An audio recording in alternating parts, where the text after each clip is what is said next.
Hi, I'm Emma Steele, class of 2014, here with senior and football captain Dominick Pierre of Fort Lauderdale, Florida. Thanks so much for joining us today. So you recently moved into the second place for the longest number of rushing yards. How does it feel to be among, teammates such as Nick Swiger?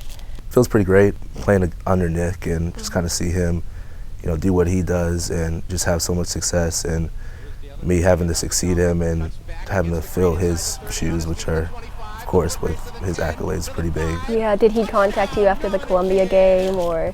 I spoke to him. Last time I spoke to him was probably homecoming, and he knew I'd be joining him and other elite running backs in Ivy League and Dartmouth history. So, how do you balance being a student and an athlete? Typical weekdays are pretty busy.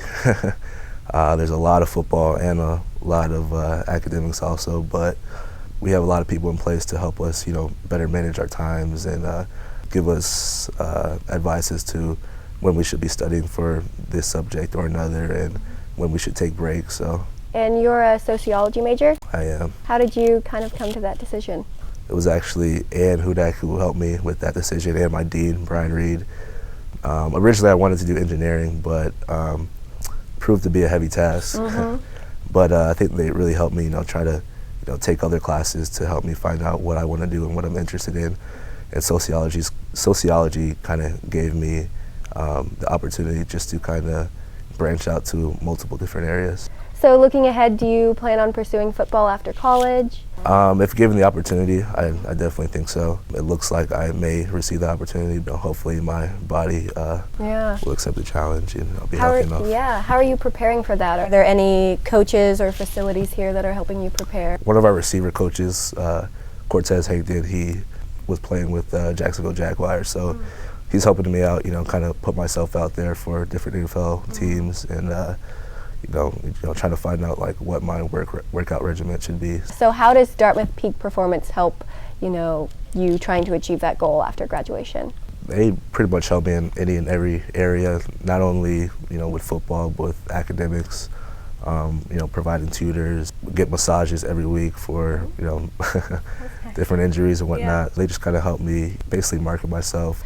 So if you decide not to pursue football after college, what career path do you think that you might take, and how has Dartmouth helped you make that decision? Well, if I don't pursue football, I think that I will try to start a career in marketing.